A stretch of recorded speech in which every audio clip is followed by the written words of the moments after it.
I'm going to make another one of my least favorite videos. By least favorite, I mean other people are not very fond of them.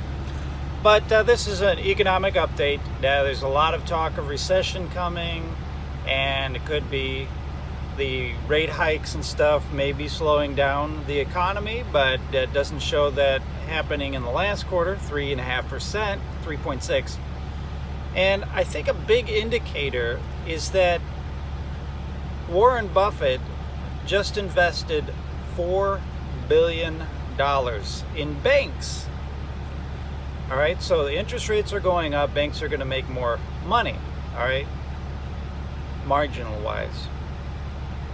But that's not the key thing. Banks don't make money unless they lend out, okay? So he's counting on good economic growth, lending, and a profit there. So I think that's a good indicator, and it shows that the banks were undervalued. I don't know the details of what banks they were, but I do know that they were talking about banks making more money off a margin from higher interest rates. I don't know why they would, personally, I don't know why they would make any more than they would have with lower interest rates. You just, seems to me that it would be easier to make a profit margin off of lower interest rates. But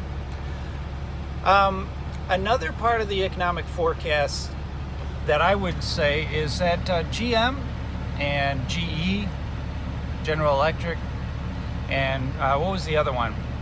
There's a bankruptcy, I think it was GE or whatever. Big name. Oh, Sears. Don't think those are going to be the only ones that we hear about. Okay? Because of these higher interest rates, we're going to hear more names of companies that are struggling. They're not going to be able to pay back their debt because of the debt bubble. Interest rates low for 10 years.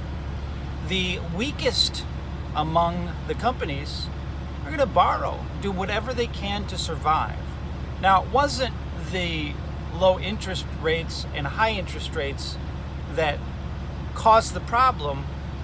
The companies already had problems, but they had, their last option was to borrow money at a cheap rate. And now that that gravy train is over and rates are rising, they're going to have to renew those bonds and stuff, and it's going to be more expensive. It's going to squeeze out their money flow, cash flow. And I think next year we're going to hear a lot more about that. So I think this is only the beginning of that. You have mitigating things like deregulation and tax reduction and stuff like that, but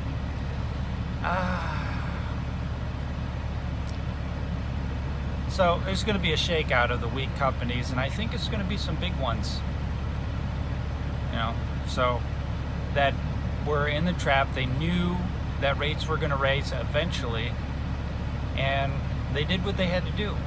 So the world is a-changing, and you have to change with the times. And sometimes you find yourself, as a company, in a place where it doesn't look like you can get out of it. So also an update, well, I won't do that, this is a different one. So yep, so I think we've got strong economic indicators. If you are putting your faith and trust in Warren Buffett, I think that's a good indicator. He's got a good track record for investment, sound economic business mind there. And that's all I wanted to say. Thanks. And you know, share this with somebody that likes economics, okay? Somebody you know likes economics or business, and maybe they would enjoy more of these. I don't know. I get single digits on these ones. So if you're watching, you're part of the elite, the 1%ers that actually watch this. So let me know what you think, especially you, Jeremy. And if you're watching Snoopy Blue, who comments every once in a while on some of my stuff. I'm not sure who that is, but I appreciate it. Appreciate the loyal few. Thank you. Bye.